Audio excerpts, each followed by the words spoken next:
Retour en France et direction la Bretagne et le Morbihan, plus précisément à Carnac, où la destruction de 39 menhirs pour construire un magasin de bricolage fait polémique. Élément d'explication avec Renaud de Bourleuf.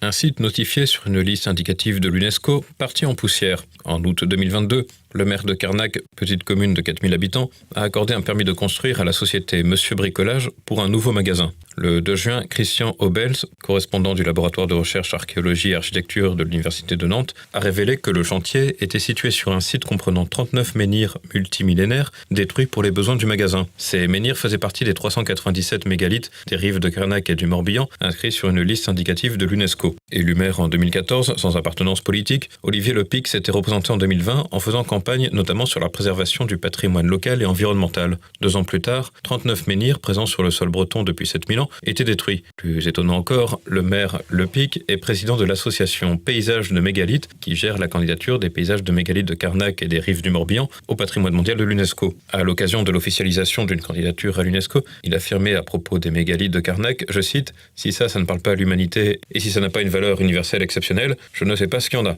Au mois de mai déjà, cet élu avait été sous le feu des projecteurs et s'était attaqué à des militants catholiques de l'association Civitas qui s'étaient mobilisés pour empêcher un concert électro dans l'église de son village. Mais le maire de Carnac n'est pas seulement élu, il est également et surtout secrétaire général de l'entreprise de services du numérique Capgemini, dont il est aussi membre du comité exécutif. Entre 2000 et 2004, il a été associé au sein du cabinet Jacques Attali et associé du fonds d'investissement Attali Associé Venture. Un homme qui a donc eu des responsabilités et qui n'a pas agi de manière incrédule. Désormais, il se défausse sur la direction régionale des affaires culturelles, la DRAC, dans la mesure où le permis de conduire est accordé par la mairie et les services de l'État. Dans la foulée, la DRAC de la région Bretagne a publié un communiqué affirmant que des fouilles avaient été effectuées sur le site, mais qu'aucun vestige archéologique n'avait été découvert. Le communiqué fait toutefois état d'un ensemble complexe d'interprétations avec des blocs implantés profondément dans la terre, avec les marques d'une usure en position dressée depuis très longtemps. La fouille effectuée par la suite n'a pas donné lieu à des découvertes. Ainsi, lorsque la ville de Carnac a été saisie d'une demande de permis de construire, le terrain n'a pas été répertorié sur les zones de présomption archéologique. Juridiquement, l'atteinte à un site ayant une valeur archéologique ne peut pas être établie.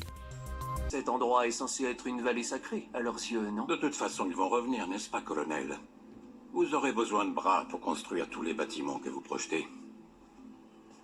C'est bien vous qui êtes là depuis le plus longtemps, lieutenant. Oui, colonel. Ça fait 7 ans. Les Aldani nous laisseront construire notre nouvelle base en paix? Ils n'auront pas vraiment le choix.